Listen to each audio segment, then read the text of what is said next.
to 116.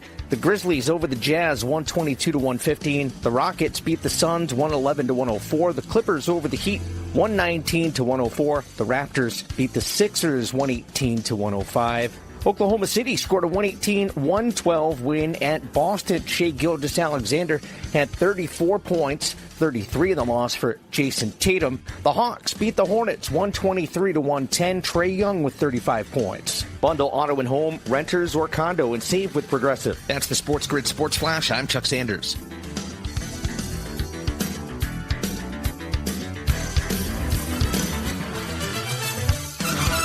Welcome to Staples. I hear Staples prints it all for any business. You bet, and we'll beat any print quote. So if I had a pizza place... Staples can print signs, menus, pizza boxes. A landscaping business? Oh, we can print yard signs, t-shirts, brochures. How about a pizza/landscaping business? I'll call it Dough and Mo. I like it. Right now at Staples, get up to $250 off your print purchase. Ends 4/5, exclusions apply. Visit staples.com/print for offer details. Price match guarantee valid in store and staples.com/print. Visit staples.com/price match for details. Progressive knows when you're in your RV, you're already on vacation. That's when you become Vacation You, who just camped where there's absolutely no shade. Even though regular you burns easily. In fact, Vacation You burns too, but is too stubborn to admit it, which is why regular you gets in trouble at the dermatologist, because Vacation You doesn't do doctors. So bundle your RV with your home or auto policy and earn an automatic discount from Progressive. And spend the savings on the both of you. Progressive Casualty Insurance Company affiliates and other insurers. Not available in all states or situations. How many SportsGrid listeners does it take to change a light bulb? It takes two. One to change the light bulb and one to see if our mobile app can provide the same amount of light. Get the winning edge. This is the SportsGrid Radio Network. You're listening to Football Full Circle with Joe Lisi and Ben Stevens. The league year around the National Football League now officially underway as of 4 p.m. Eastern Time yesterday afternoon. So all of those blockbuster deals, all of the big-time free agency signings that we have seen around the NFL in the last week or so, it has all become official. And here today on this Thursday on Football Full Circle on FFC, we continue to break it all down in what is still out there on the open market. He is the mastermind of the pigskin. That is Joe Lisi. I am Ben Stevens. We are here with you on SportsGrid Radio and Sirius XM Channel 159 up until 1 p.m. Eastern. All of the moves now officially signed on that dotted line and all the headlines that you need around the National Football League. That is our charge, Lisi Guy, here today on Football Full Circle.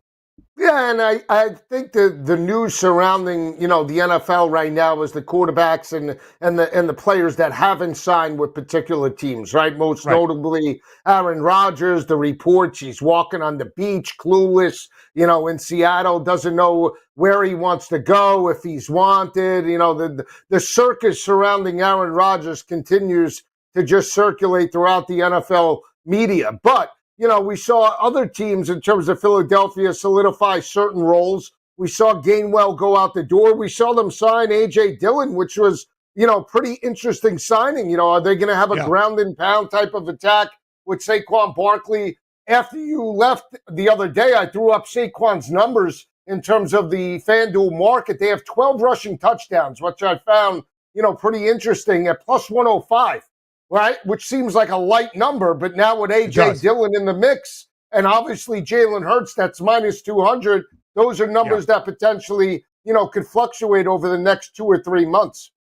Yeah, Joe, specifically for that number on Saquon Barkley, a historic year in terms of rushing yardage, but not necessarily somebody until later in the season that was a consistent good bet to hit pay dirt. A lot of that, of course, because of the tush push, because of the brotherly shove and everything that Jalen Hurts provides, utilizing his legs as well. And you're right, Joe. It's not just what has happened, but what is yet to happen. What we will see continue to happen around the NFL. We'll talk those two big names still available in the quarterback carousel, Aaron Rodgers and Russell Wilson, in just a couple of moments. But, Joe, yesterday, moves that we knew were going to happen became official. Aaron Rodgers officially released from the New York Jets. And Cooper Kupp, who the Rams said they were looking to trade early in the offseason, were unable to find a trade partner or a deal. So they end up releasing Cooper Kupp as well. Spent all 8 years of his NFL career up until this point, Joe, in LA, a third-round pick out of Eastern Washington who has been with the Rams for 8 seasons. Unable to find a trade partner, the Rams released Cooper Kupp, made official yesterday. Yeah, what a fall from grace, right? The dynamic performance in the Super Bowl against the Cincinnati Bengals, right? It looked like an elite wide receiver, and then injuries just caught up, and now here we are in 2025, and Cooper Kupp is not even traded, or people and teams aren't even interested in trade value. They're going to get him on the cheap, right? And that is unbelievable when you think about it, and just a fall from grace for Cooper Kupp. We talked about it all last year. Was it an injury that we weren't aware about? Did he all of a sudden top out of nowhere in terms of productivity? Because there were times that he stepped up when Matt Stafford went to Cooper Kupp. It wasn't like Cooper Kupp wasn't catching the football, wasn't open in certain circumstances. It's just that offense continued and repeatedly went to Puka Nacua early, often third down, first down. It didn't matter, red zone opportunities, and hopefully with the right team, he can be a number 2 or a number 3. I still think that Cooper Kupp in the right offense, you put him with Tampa Bay, with Godwin and Mike Evans, I think Cooper Kupp can obviously flourish. But wherever he goes, we'll see. And if he makes a championship run with another organization, it's going to be interesting. Well said, Joe, right? There is no doubt about it. Cooper Kupp put up one of the great wide receiver seasons we have ever seen back in 2021. A huge part of lifting LA to that Lombardi trophy. In that season, it was a triple crown, Cooper Kupp. He led the NFL in receptions, 145, receiving touchdowns, 16, and receiving yards, 1,947. Fewer than 20 yards shy, Joe, of Calvin Johnson's all-time record set back in 2012. That was how good Cooper Kupp was. The debate around Kupp, was he a top 3, top 5 wide receiver, maybe the best in the National Football League? Injuries, of course, have plagued him the last 3 years. Just 9 games, 12 games, and 12 games each of the past 3 seasons. But productive at times this year when both he and Puka Nacua were on the field. Really faded, it seemed, Joe, down the stretch run of the regular season and certainly into playoff games. Is that age? Is that production on the decline? Is that injuries? You don't really know. 31 years old, turns 32 in June before the start of the 2025 NFL campaign. And, Joe, I think part of it is context, right? Ooh, the Rams released Cooper Kupp. That seems harsh. And maybe it is, but it's a part of a business. For Cooper Kupp, personally, however, a team out there was unwilling to trade for him, not because they think he stinks at this moment, but because maybe they were not willing to give up draft capital, even if that's a 6th or 7th round pick in return, and then pay Cooper Kupp what he is worth currently on a much more expensive contract than might make fiscal sense for another team. Now, Joe, that he is an unrestricted free agent out there to test the open waters, an NFL team is going to sign him. They are going to get him at a discount, and you would hope somewhere that he can contribute as the 2nd or 3rd wide receiver to provide depth in that wideout room. Still many more successful years and games ahead for Cooper Kupp. Yeah, I mean, just think about the offenses. And, one of his most productive games came in the NFC Championship. I understand it was on the last drive, but he still had 50 receiving yards in that matchup and stepped up in terms of critical situations for Matt Stafford. So, again, where can he go? Could he go to Minnesota? Sure, why not? As a 3rd wide receiver to Addison and Justin Jefferson, that's a pretty good fit. If Cincinnati could get him on the cheap, depending upon what they do with their wide receivers, that's a pretty good fit. He could go to Miami. I mean, if they're looking for wide receiver help. I know they just signed one, but you're telling me that with, Tyreek and Jalen Waddle, he can't be productive, 500-600 yards, multiple catches in a game? Absolutely. So there's a number of different teams willing to take a shot. Which one is going to give him the money that he's looking for? And I'm sure at this point in his career, he just doesn't want to go to a team like Tennessee in a rebuild. He wants to have an opportunity to challenge for a championship and a Super Bowl title.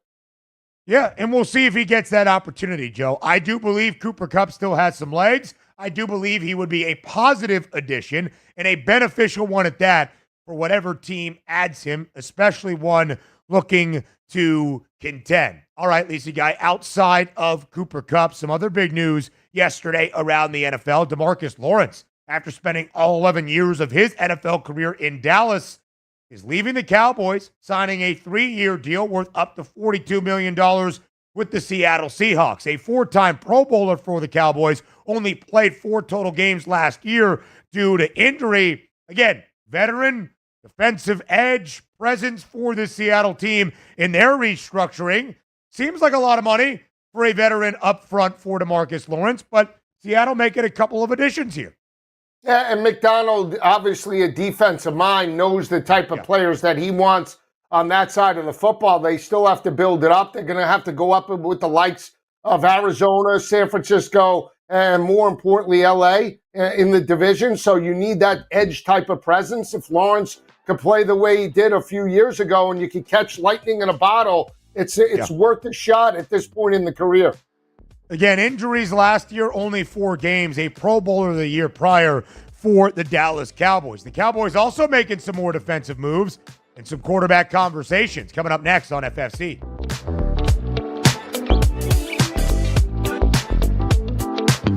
4 out of 5 scientists agree it's smarter to be on SportsGrid, and we're pretty sure that one scientist is still a virgin. He just gives that vibe. This is the SportsGrid Radio Network. With the SportsGrid News Flash, I'm Trey Westerberg. Tens of billions in aid for victims of Hurricane Helene should start flowing later this month, according to U.S. Agriculture Secretary Brooke Rollins. Congress set a deadline of March 21st to hand out the money when it passed a $100 billion disaster relief package on December 21st. The late September storm cut a swath from Florida's Big Bend across eastern Georgia and upstate South Carolina before causing historic flooding in western North Carolina and eastern Tennessee. A former pastor of a Texas megachurch who resigned after a woman accused him of sexually abusing her in the 1980s has been indicted in Oklahoma on child sexual abuse charges. 63-year-old Robert Morris has been charged with 5 counts of lewd or indecent acts with a child. The alleged abuse started in 1982 when the victim was 12 years old, and Morris was a traveling evangelist staying in Oklahoma with her family, according to the Attorney General's office. The abuse allegedly continued for 4 years. I'm Trey Westerberg with the SportsGrid News Flash. Confidence is knowing you're ready to handle whatever comes your way. That's what it feels like to take on your workday with Cintas. They make sure your AEDs are up to date, your fire extinguishers are tested and inspected, your floor mats are cleaned and delivered, and your workwear looks good, feels good, and is freshly laundered with the Cintas Apparel Plus program. So are you ready to take on today? Visit Cintas.com. Oh, I'm ready! And get ready for the workday. With Progressive, renters can save on protection for the things that make your place yours, even things that don't make sense to everyone. People always wonder why I don't get rid of my guitar since I never play. But it's like, what if I actually end up taking lessons? Sure, I've had it for 8 years, but if I get rid of it, then what will my New Year's resolution be next January? Exactly. So bundle your renters and auto and save with Progressive and protect the things that make sense to you. Progressive Casualty Insurance Company and affiliates and other insurers not available in all states or situations. Covered subject to policy terms and conditions. There's something you should know and always remember. SportsGrid does not increase luck. We're your unfair advantage for the latest sports gaming information. If you're looking for luck, go find a horseshoe. This is the SportsGrid Radio Network. You're listening to Football Full Circle with Joe Lisi and Ben Stevens. Live right here on Football Full Circle, it is FFC. So a former Dallas defender in DeMarcus Lawrence, now a 3-year deal with the Seattle Seahawks. The Cowboys made a couple of other moves yesterday via a few trades, one with the Buffalo Bills, the other with the Tennessee Titans. In return, the Cowboys get some former first-round picks on the defensive side of the ball. Kyer Elam makes his way to that Dallas secondary. Kenneth Murray, makes his way to that Cowboys linebacking core. You know, Joe, when you make these deals and you're categorized as a former first-round pick, obviously something did not work out at your first place in the NFL. Kenneth Murray was drafted by the Chargers as well as a linebacker out of Oklahoma. The Cowboys making a few acquisitions on the defensive side of the ball. Everybody really, really waiting, though, for when Dallas is going to pay Michael Parsons and what that contract looks like. Yeah, I mean, Murray, very athletic. I mean, can he be a role type of player? We'll see. Again, the Dallas Cowboys have multiple concerns outside of Micah Parsons. They weren't physical. They got abused by bigger physical offensive lines, and they couldn't shut down the run consistently. So we'll see what these players do. For Elam, I mean, all he did was get burned with Buffalo. I mean, we saw time and time again. So is that going to be any different playing in the NFC East with the likes of Jaden Daniels, Jalen Hurts, and those wide receivers for the New York Giants led by Malik Neighbors? We'll see. Again, it doesn't matter who they have as a defensive coordinator, right? Once Dan Quinn left, that defense fell apart. So, again, role players, does it move the needle like right now where you say the Dallas Cowboys are making championship moves? Absolutely not. And we'll see what they do in the draft because, again, they're relying on young talent, plug and play. And even though they've been able to do that in recent years with the likes of Micah Parsons when they drafted him, they need more than just that to get over the hump and challenge Philadelphia. I just don't see it, Ben. People expecting them to bounce back. I just don't think that defense is that good, and I don't think they'll be that good this year in 2025.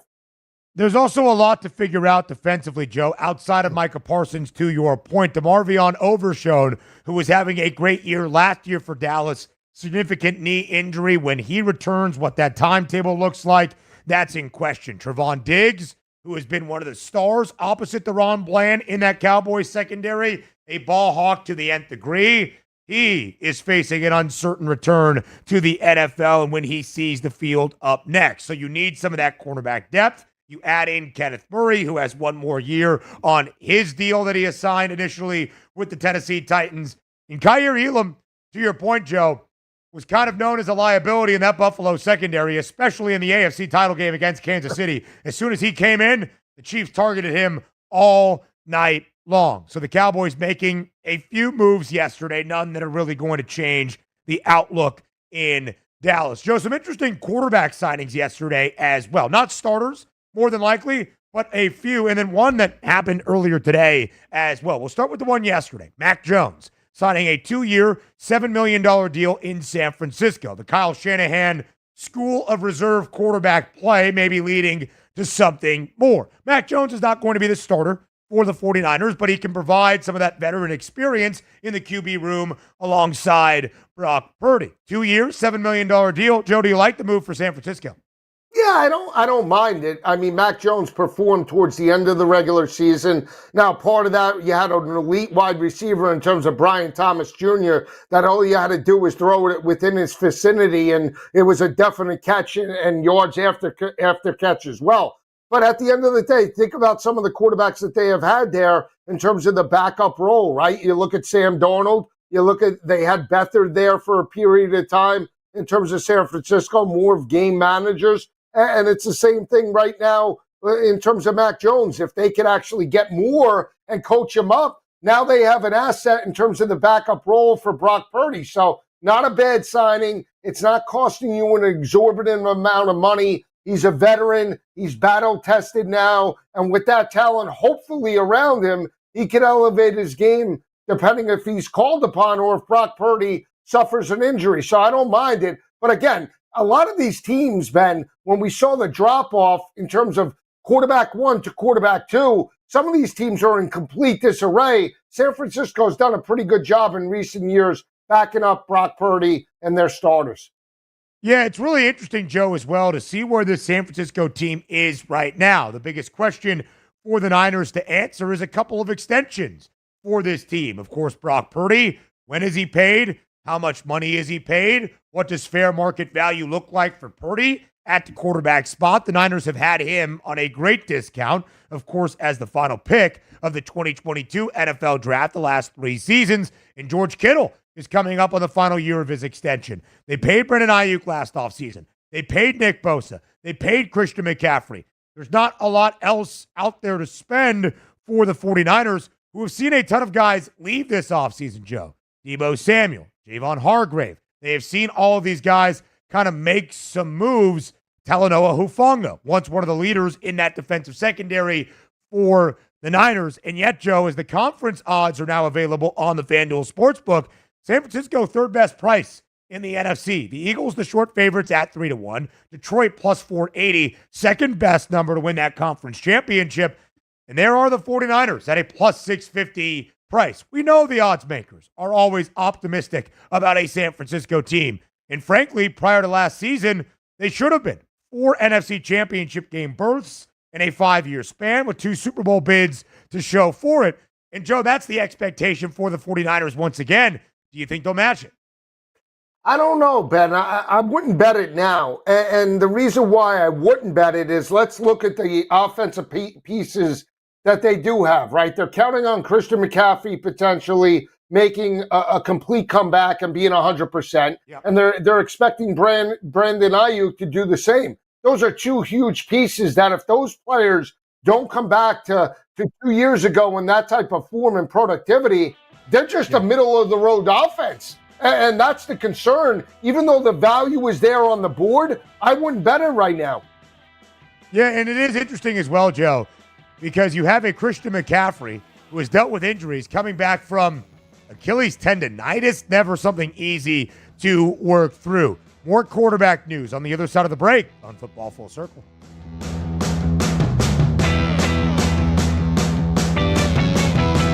There's smart. And there's not smart. Not smart is hope as a strategy. It's smarter to be on SportsGrid. Keep it here. And win. This is the SportsGrid Radio Network. The SportsGrid Radio Network presents This Date in Sports History. 1954, the Braves' Bobby Thompson breaks his ankle and is replaced by Hank Aaron. The Hammer never looked back, hitting 755 career home runs. In 1974, Aaron broke the Babe's record of 714 home runs. What a marvelous moment for the country and the world. A black man is getting a standing ovation in the Deep South. For SportsGrid Radio, I'm Mike DeMurgis. The Technology Minute with George Capalbo. The University of Copenhagen's new AI machine learning model can understand the emotional state of animals just by listening to them. You don't say. With 89.4% accuracy, it acoustically distinguishes positive and negative emotions from 7 different species, including cows. It's a beautiful day. Pigs. Stop stealing my slop. And even wild boars. Have you ever had one of those days? This breakthrough universal animal emotion translator, a game changer for barnyard quality of life. You're standing on my foot.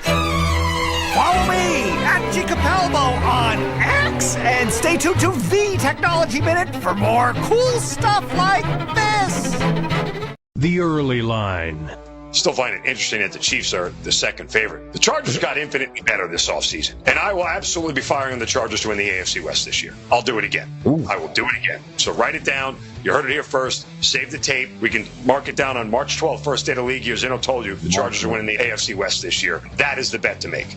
It's the early line with Ben Stevens and Donnie Rightside. Weekdays, 8 a.m. Eastern, 5 Pacific on the SportsGrid Radio Network. Wherever you go, there you are.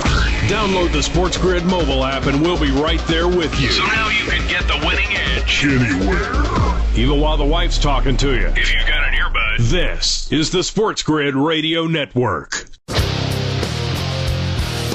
You're listening to Football Full Circle with Joe Lisi and Ben Stevens. We are live right here on Football Full Circle. It is FFC in the offseason rolls on. Joey, another name that departed San Francisco after a long time with the 49ers, Kyle Juszczyk, now in conversations with the Steelers. The Steelers making a lot of moves at every other position outside of quarterback at this very moment. The acquisition by trade for DK Metcalf over the weekend. They add Kenneth Gainwell earlier this week. They keep Jaylen Warren in-house. They allow Najee Harris to make his way to the other side of the field. Confirmed yesterday, Darius Slay signing a 1-year deal in the Steel City as well. But Lisi, guys, still outstanding for Pittsburgh. What are they doing at that quarterback position? It would seem that Aaron Rodgers is the front runner to make his way to the Steel City. Do we ultimately believe that is what is going to happen? No, we don't know. Breaking news, I just sent it to you. The Steelers agree, per the NFL, with Mason Rudolph on a 2-year deal. Hey, he was the last quarterback to potentially, lead a playoff push, right, with the Buffalo Bills. I mean, there you go. Quarterback one of the future. This team, I told you in the break, I can't believe, Ben, that they're just sitting back with no plan, waiting on Aaron Rodgers to make a decision, not having a contingency plan, not being aggressive, just saying, you know what, if a quarterback falls into our lap on the cheap, that's good enough to lead this team. When you have teams that you're going up against in terms of the AFC North and bigger picture, the AFC as a whole, Mahomes, Josh Allen, Lamar Jackson, how this team cannot have a solidified plan for a quarterback to lead this team past the first round is absolutely ridiculous. I don't know if it's the organization as a whole. I don't know if it's just Mike Tomlin. I don't know if it's their gutless OC in terms of Arthur Smith that can't coach his way out of a paper bag. You tell me, because does this seem like a contending team that has aspirations to potentially challenge for an AFC championship, a team that has won multiple Super Bowls, a team that just traded for a pure number one in DK Metcalf and has two elite wideouts in terms of George Pickens and DK? Just makes absolutely no sense to me. I was going to bring up that Mason Rudolph news, Lacey guy, right as you said it, so it was a great point. 2-year, $8 million deal. You know what you're getting in Rudolph, but you're getting a backup. And if for any reason Mason Rudolph is starting a game this year for Pittsburgh, that's bad news. He started a playoff game for them 2 years ago. Russell Wilson started the playoff game this year for the Steelers. How did those work out? And Joe, that's the interesting thing now about all these moves the Steelers are making around the quarterback spot to make some splashy big maneuvers, but still nothing about the actual quarterback. And I guess if you're going to play devil's advocate on behalf of Mike Tomlin, you would say this guy has done a lot in his 18 seasons at the helm in the Steel City without consistent quarterback play, at least as of late. 4 playoff appearances in the last 5 years with the skeleton of Ben Roethlisberger's final few years of his career, and then Mason Rudolph and Russell Wilson these last 2 seasons. The Steelers still have been a successful, winning football team without a solidified plan or a superstar at the QB spot. So why shouldn't they be able to do so and replicate that level of consistent success once again? And they probably would. Joe, Mason Rudolph might lead them to 9 wins, to 10 wins, and being in the hunt graphic by the time we get to December. Frankly, if it's Aaron Rodgers, I think that would be the expectation. A winning record and being a playoff contender. Probably not winning the AFC North, but hoping to hunt down a wild card spot when all is said and done. But Joe, whether it's Aaron Rodgers, certainly if it's Mason Rudolph or others, that's not going to be enough in Pittsburgh any longer. This is a wildly successful franchise and fan base that deserves it and that judges itself not on playoff appearances or 9-8 records, but of course, Joe, by Super Bowl championships, one they have not contended for since 2010. The last time Pittsburgh even played in the AFC title game was 2016. And again, whoever the answer is at the quarterback spot, even if that is Aaron Rodgers, to me, it does not make them a true contender. No, and there's no guarantee. You're hearing reports, through multiple outlets that Aaron Rodgers is holding the organization hostage. Oh, really? You didn't know that? That's what he did with the New York Jets. Yeah. I mean, and it's not like they need a game manager. Right. They don't need a game manager, though. This isn't an elite defense. It's not a top 5 defense like the Bill Cowher days. Get real. You can't run the football, and you can't stop anybody. Completely agree. More on Football Full Circle up next.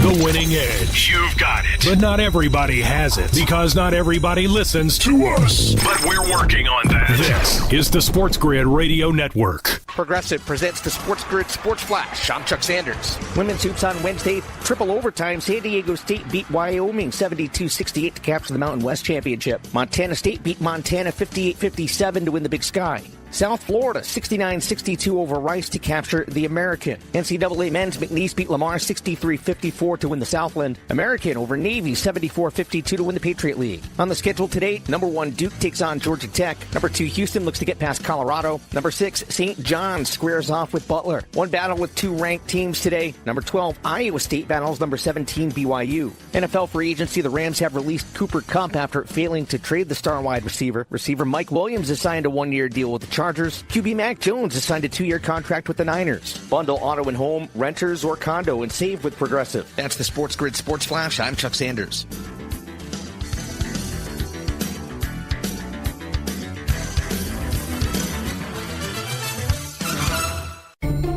Our daughter Jessie loves playing detective. A clue. But since we discovered she has sensitive skin, we've been playing detective too. We thought the problem was our puppy. But it was actually our old detergent. Aha. So we switched to Tide Free and Gentle. Tide Free and Gentle provides an excellent Tide clean, and it doesn't leave behind irritating residues like dyes or perfumes, so it's gentle on your skin. Case closed. If it's got to be clean, it's got to be Tide Free and Gentle. With Progressive, it's easy to reach customer service with our app, website, chat, or by phone. Because when getting help is hard, it's not help at all. Little help. A little help over here. Thank you for calling Bench Press Assistance.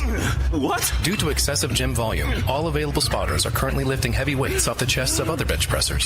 Seriously? Please continue to hold, and we will remove the barbell from your chest in the order in which your cry for help was received. Getting assistance should be easy. With Progressive, it is. Progressive Casualty Insurance Company and Affiliates. You're listening to Sports Grid. Spreading the winning edge far and wide. Terrestrial, internet, TV, satellite, and don't forget our mobile app. Face it, the winning edge is everywhere. Somewhere there's a squirrel frustrated he can't get a phone. This is the Sports Grid Radio Network. You're listening to Football Full Circle with Joe Lisi and Ben Stevens. Live right here on Football Full Circle, it is FFC. So, Joe, Aaron Rodgers, one of the 2 notable names still out there in the open market in terms of that quarterback carousel early here in this offseason. Of course, the other is Russell Wilson, who is set to meet this week or at some time in the near future with the Cleveland Browns and the New York Giants. Joe, we'll have this conversation. I'll ask you multiple questions. Let's start with this. What do you think is the best fit for Russell Wilson, if you can even categorize anything as a best fit any longer? Yeah, I don't even know. I would say, I think for Russell Wilson, like if the Giants would take a flyer on Russ, I think that might be a good fit because no expectations. Because they went the route of expecting Russell Wilson to bounce back into the player of the year that he was when he led Seattle to multiple playoff appearances and a Super Bowl title. I mean, that didn't happen. He had 1 or 2 games in Pittsburgh against garbage defenses, the Jets and Giants. And at the end of the day, when you look at the body of work, it wasn't any different than Justin Fields over the last 5 or 6 games in that offense. So when you look at it, where can Russ go? Again, he could go to Cleveland. Is it good? Is it good for them? It's not bad for Cleveland, right? It's not bad for Russ. Again, a team that, doesn't have high expectations, and the Giants as well. I can't, or where else is he going to go? Tennessee, if they trade out of the first pick? I don't see a landing spot where Russell Wilson could start and he be happy and the organization be happy, unless it's either Cleveland or the New York Giants right now. You know what's really interesting too, Joe, is both of these teams, Cleveland, 2nd overall, the Giants, 3rd overall, could do something in the NFL draft in terms of a quarterback that we'll talk about in just a moment. But I do then really wonder what that looks like and how much influence either of those 2 organizations are putting into the NFL draft based on what their ultimate decision is at the QB spot. I think, Joe, if either were to sign Russell Wilson, maybe less so the Giants, but certainly the Cleveland Browns, it would be a clear indication to me they're not overwhelmed by any quarterback prospect at the top of the draft, assuming that Cam Ward is going to go first overall, and the Titans are the team there to make that first overall pick. It would tell me the Browns, after the trade for Kenny Pickett and adding Russell Wilson, that would be the path they move forward at the QB spot. I don't think it would be a successful one. It certainly would not be worth it to pay Myles Garrett $40 million per year and then to have that as your quarterback recipe in your QB room. But I think that would be the indication, as the Browns might be telling us. Yeah, but, again, the Browns are an organization that didn't have a contingency plan once the whole situation with Deshaun Watson fell apart, right? They make it to the playoffs with Joe Flacco. They get rid of Joe Flacco, allow Flacco to sign with the Colts. They bring in Jameis to give Deshaun Watson the clear, ability to lead that team, and then he gets injured, and then there's no contingency plan about how to move forward. They keep their star player in Myles Garrett, bring in Kenny Pickett, and now what are they doing? So it's Kenny Pickett or bust. They were hoping on Kirk Cousins. Atlanta said they're going to hold him, through Sunday in terms of pay him the $10 million. So, so now you get maybe Russell Wilson. Okay, great. But again, are you going to challenge Joe Burrow in that offense? Are you going to challenge one of the most prolific offenses in all of the NFL in Lamar Jackson in Baltimore that has Derrick Henry now and multiple options at the wide receiver position? I don't know. Probably not. Yeah. So then again, what's the identity and what's the game plan to get this team back to the playoffs? They don't have one. They're hoping. They don't. I mean, they don't have one plan whatsoever. And that's why the extension for Myles Garrett is fascinating if that is your plan. And sometimes, Joe, it is context, right? And understanding that not everybody is going to make a run to the playoffs. Not everybody is going to have a winning record. Not everybody is going to contend for a divisional crown, Certainly not everybody is going to be a true Super Bowl contender, despite what a coach, a front office, or a team might tell you. But if that is your understanding, which is okay, that if you're expected to be a bad football team, then do everything you can to have a plan in place for beyond the suck, right? To not make sure that your bad is compounded by even worse the following year.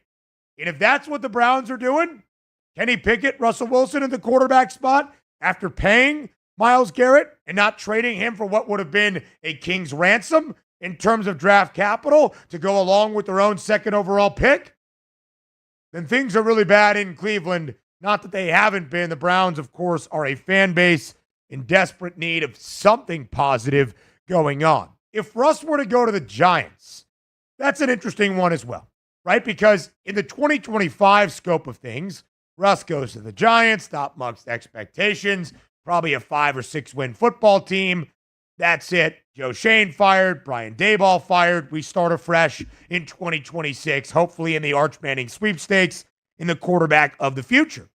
But, Joe, I don't think Joe Shane and Brian Daboll prescribe to that notion. I don't think they're saying, great, we'll just give it a year and we'll be back. I think they understand they are working on borrowed time at this moment. So the acquisition of Russell Wilson, although it doesn't move the needle, I also think, Joe, does not guarantee by any means the Giants will not be aggressive, trying to trade up to get that quarterback, or hopefully allowing somebody like Shedeur Sanders to fall into their lap third overall.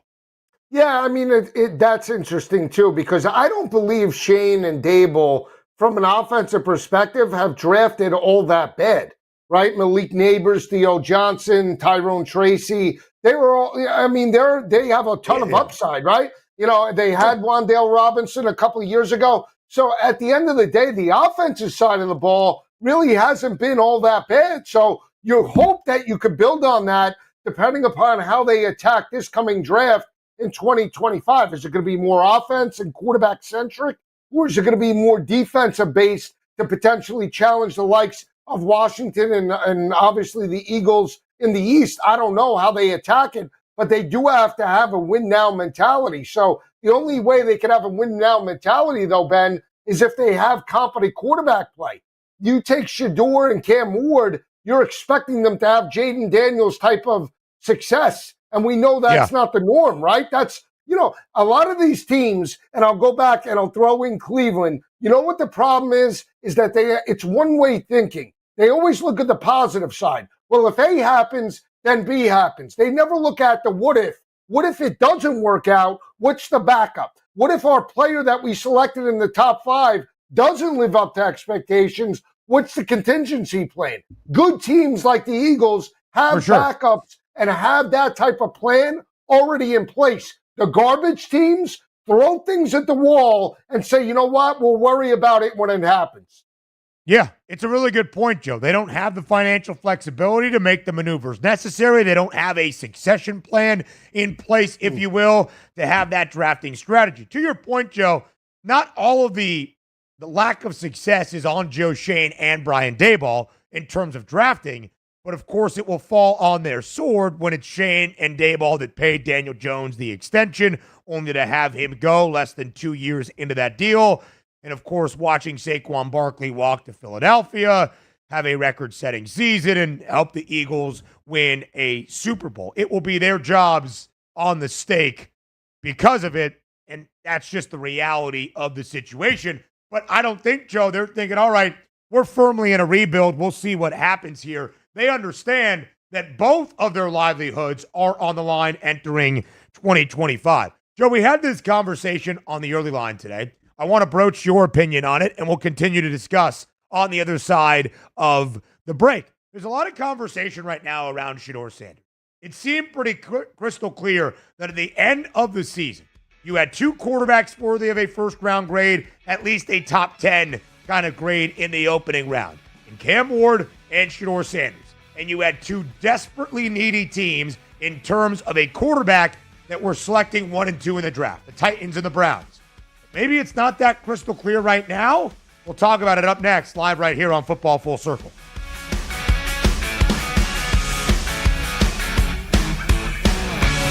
We're not saying every SportsGrid listener is a legend, but you might start thinking about who's going to play you in the movie. Just saying. This is the SportsGrid Radio Network.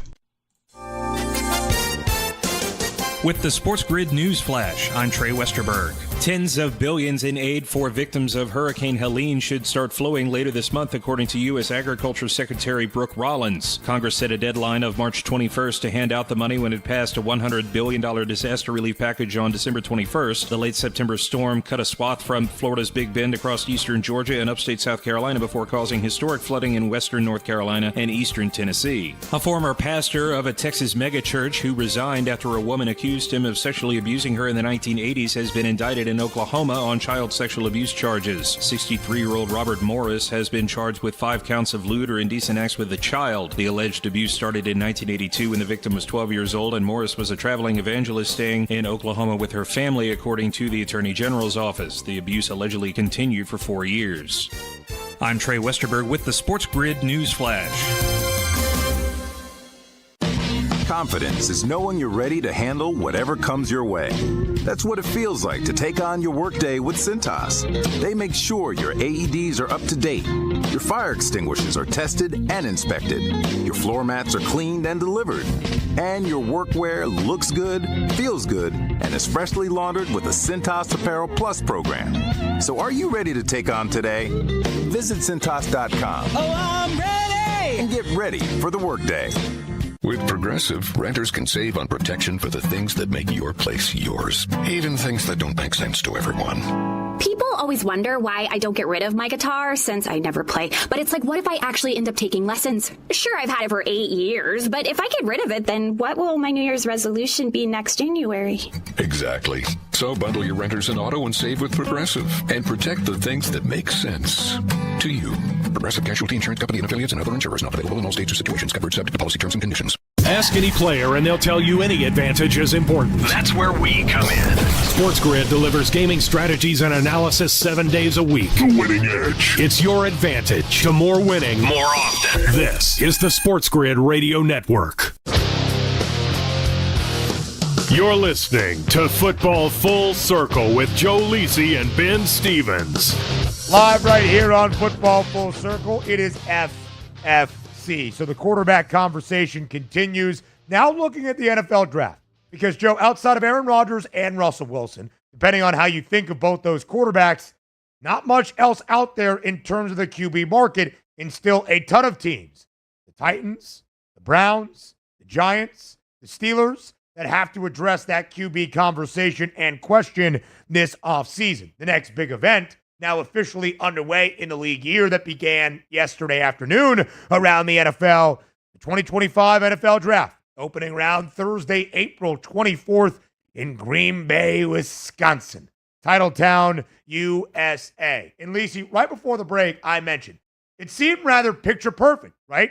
You've got two quarterbacks that are going to go in the opening round, two quarterbacks in Cam Ward and Shedeur Sanders that are probably thought of as top 10, top 5 picks. And you've got two teams selecting first and second overall, Tennessee and Cleveland, in that order, that desperately need a QB. There you go. 1, Cam Ward. 2, Shedeur Sanders. Ward remains that hefty favorite to go first overall. But, Joe, there is starting to be this growing belief that Shedeur Sanders might not go second, might not go third, could slide a little bit throughout this draft process. How do you view Shedeur Sanders and his draft outlook at this moment? I think he's right there. I think he's definitely should be mentioned with Cam Ward. I think it depends on the type of quarterback that you're looking for. And we broke this down a little bit, when we had the Bryce Young, CJ Stroud type of debate, that, the pure passer to me was Shedeur Sanders. Not a knock on Cam Ward. He can fling it as well. It's just that he extends plays in terms of the pocket presence, has better mobility, the ability to break, contain, and sustain drives with his legs, a la Jaden Daniels. Maybe not on the same level as Jaden Daniels, but he has that type of RPO in his game. Shedeur Sanders doesn't, right? And Shedeur put up numbers with a garbage offensive line. Now, granted, it was the Big 12 and the Pac-12 respectively, but it doesn't matter. If you could put up numbers when your offensive line is breaking down, that's what you want to see on the next level. So for me, and they talk about the arrogance. Don't you want that from a quarterback? I mean, I want my quarterback to be confident. I don't want him to be a deer in the headlights. I want him to walk in and own the room. So I think Shedeur is mentioned and should be there with Cam Ward. It does come down to the type of quarterback, but I think Shedeur Sanders is going to have a great career in the NFL. Yeah, the kind of idea that his character or his work ethic needs to be called in question is baloney. It's wrong, and it's frankly incorrect. The bravado that Shedeur Sanders has, what is that, a surprise? All of a sudden, the son of Deion Sanders, who we have seen at this level the last few years, is all of a sudden too arrogant to play the quarterback position? Get out of town with that stuff as well. But, Joe, for me, I think the notoriety that comes along with it is worth discussing, right? And we have heard from Deion Sanders, this is not a media-manipulated narrative, that his son is really only interested in a few spots. Now, that hasn't been publicized necessarily or a topic of conversation throughout the draft cycle, but it's been said by Deion before. And Deion is the father, Shedeur is the player. Shedeur is the prospect, Shedeur is the person. To me, Lisi guy, Shedeur Sanders should still be a top 5 pick. But if you were to ask me that a month and a half ago, I would have said, yeah, for sure, like minus 750, that Shedeur Sanders goes in the top 5. Because if Cleveland wants to go a different direction or whatever it is, the Giants would salivate at the chance to take Shedeur Sanders where they had squandered the opportunity to draft first overall. Now I am not so sure that happened. I still ultimately believe Shedeur Sanders will go in the top 5 or the top 10. But where exactly that looks right now is a different story. Let's say that it goes like this, Joe. Number 1 overall, Cam Ward's a minus 310 favorite. The Titans stay at first overall. They draft Cam Ward. Number 2 overall, the Browns have Russell Wilson and Kenny Pickett. They seem good to kick the quarterback can down the road. They stay there. They draft. They do whatever. 3rd overall, the New York Giants are on the clock. Shedeur Sanders is available. Is that the decision you think Joe Schoen and the G-Men make?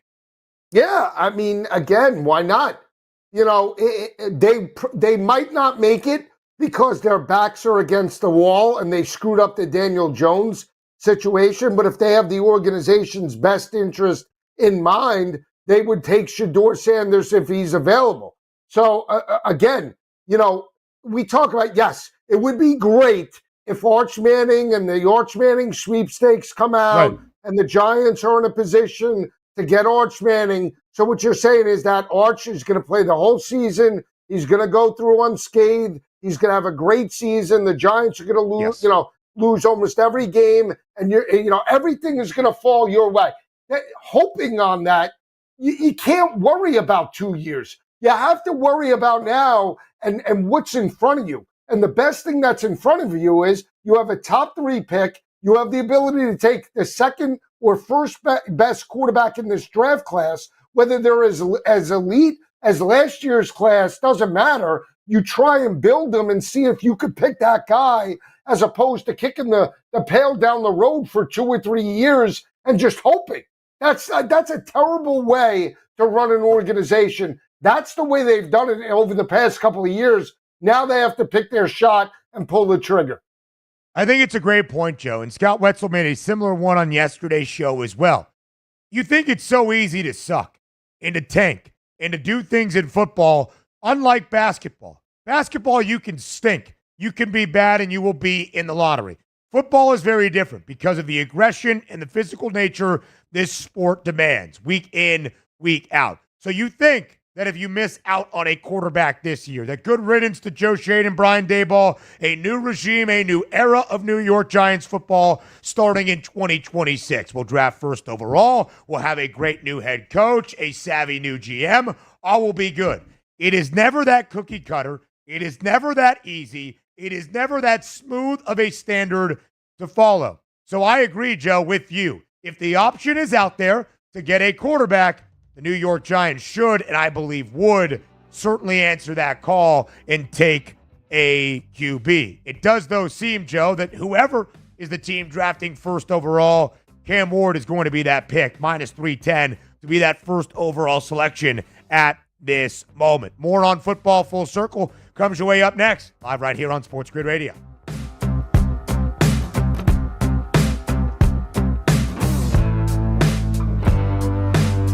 Is winning the lottery. Strategy is settling your divorce before cashing in the tickets. It's smarter to be on SportsGrid. Get the winning edge. This is the SportsGrid Radio Network. SportsGrid TV and radio networks are the premier streaming video and audio channels dedicated to serving the sports wagering audience. Found on major smart TV platforms and streaming on SportsGrid Radio and SiriusXM Channel 159. SportsGrid's real-time data, expert commentary, and entertaining analysis transform viewers into informed sports enthusiasts. Our weekday radio lineup begins with the early line at 8 a.m. Eastern with Ben Stevens and Donnie Rightside. Donnie joins Kevin Walsh on Money Line at 11 a.m. Eastern, followed by Football Full Circle at noon Eastern. Kaplan and crew join the party at 1 p.m. Eastern, and Pharrell Coast to Coast keeps things rolling from 3 to 6 p.m. Eastern. Get in the mix with Kevin Walsh and Game Time Decisions at 6 p.m. Eastern. Evenings simmer with Carver and Lisi, then boils over with Gabe Moritzi on Sports Rage Late Night at 10 p.m. Eastern. To find out where to find SportsGrid that's best for you, go to sportsgrid.com. It's smarter to be on SportsGrid.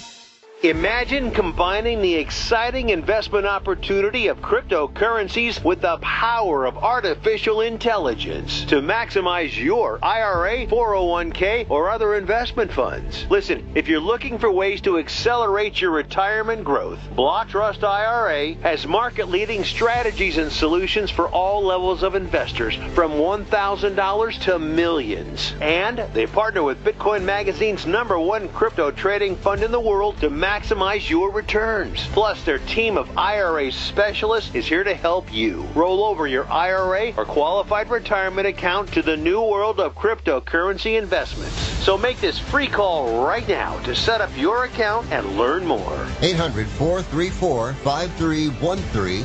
800-434-5313. 800-434-5313. That's 800-434-5313. Think of us as your cool roommate that has this innate gift of somehow always picking winners and never bugs you about doing the dishes or paying rent. Sports gaming strategies and information 24/7. Get the winning edge. This is the SportsGrid Radio Network. You're listening to Football Full Circle with Joe Lisi and Ben Stevens.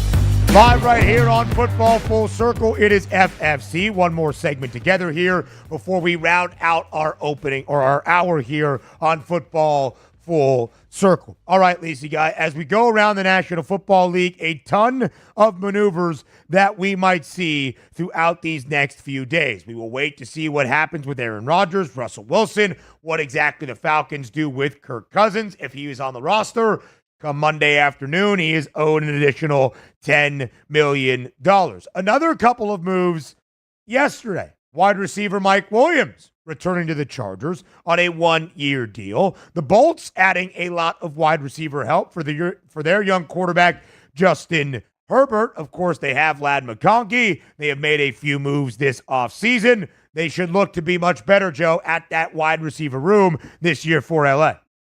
Yeah, I mean, Mike Williams, again, huge upside, just never could just live up to expectations and more importantly, stay healthy, right? Hopefully back home with Justin Herbert, he's got the quarterback to wide receiver relationship down in this type of offense where they're maybe not as explosive with the hopes of the rushing attack now with Najee Harris. Maybe he could produce, but again, does it move the needle? Is that what you want to see on the outside of Ladd McConkey? No, they got rid of Josh Palmer. You want a legitimate home run speed demon on the outside to take the top off the defense and allow Ladd and those tight ends to work underneath. So again, not a bad signing, but doesn't move the needle to make LA any closer to an AFC championship, Ben. Yeah, it is interesting, Joe, right? The Chargers still need a lot more help. Quentin Johnston there, Ladd McConkey, Mike Williams. They haven't really made that splash necessarily in terms of the wide receiver room, and there's not a ton out there. Devontae Adams to the other LA team with the Rams. Chris Godwin heads back to Tampa. The trade for DK Metcalf to Pittsburgh. The Chargers seemingly were involved in those conversations as well. Would Cooper Kupp make the short transition from the Rams to the Chargers if the potential is there? The Patriots, Joe, releasing longtime captain and their center, David Andrews, dealing with some injuries this year, only played 4 games, but won multiple Super Bowls during his time in Foxborough. We'll see what the rest of his NFL career holds if he comes back out there or just into the NFL beyond that, Joe. If not, as I read in the report, the Patriots are planning to give him his retirement ceremony, much like we saw with Julian Edelman just a few years ago. Yeah, great career, in the SEC and obviously, here with the Patriots. But again, not being able to stay on the football field and not, playing at the same level that he had where he won Super Bowls. So again, this team's in a major rebuild. You have to find younger talent. You have to get rid of dead money, and that's what they're potentially doing in terms of releasing Andrews. So we'll see how it plays out. At the end of the day, you need an A-plus offensive line to allow Drake May to develop. Vrabel in year number 1, again, is building it from the inside out, right? Offense and defensive lines are prevalent to the success early on for New England this year. Not a bad move. I mean, it's unfortunate from the locker room perspective when you have a veteran like that, but if you're going to have long-term success, you have to make these moves even though it hurts.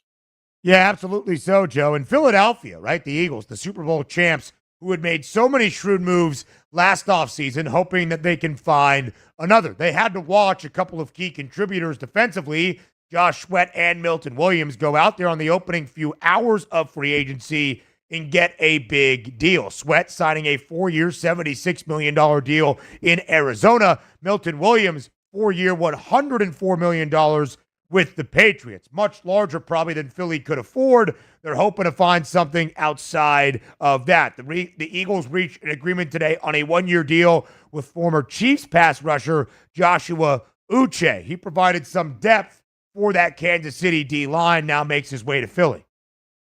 Yeah, again, talk about that. Going to Philadelphia, all Philadelphia is doing is reloading, right? And not doing it at key starter positions, backups. And that's where we talk about being able to make another Super Bowl run. You need key contributors in terms of the depth and second and third teamers, special teams guys. And it's a great signing for them. Again, Howie has done a fantastic job getting free agent talent, releasing or moving on from players that don't fit from a monetary perspective. And again, they're going to be right there, Ben. They are the team to beat this year. Still the Super Bowl favorites, Joe, as of this moment. He is the mastermind of the Pigskin, That is Joe Lisi. I'm Ben Stevens. That does it for us today on Football Full Circle, all a part of the Sports Grid Radio Network. We'll be back tomorrow, noon Eastern Time, live right here on FFC.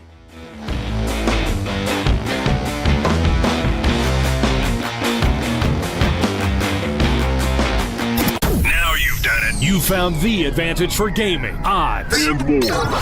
But we call it the winning edge for short. This is the Sports Grid Radio Network.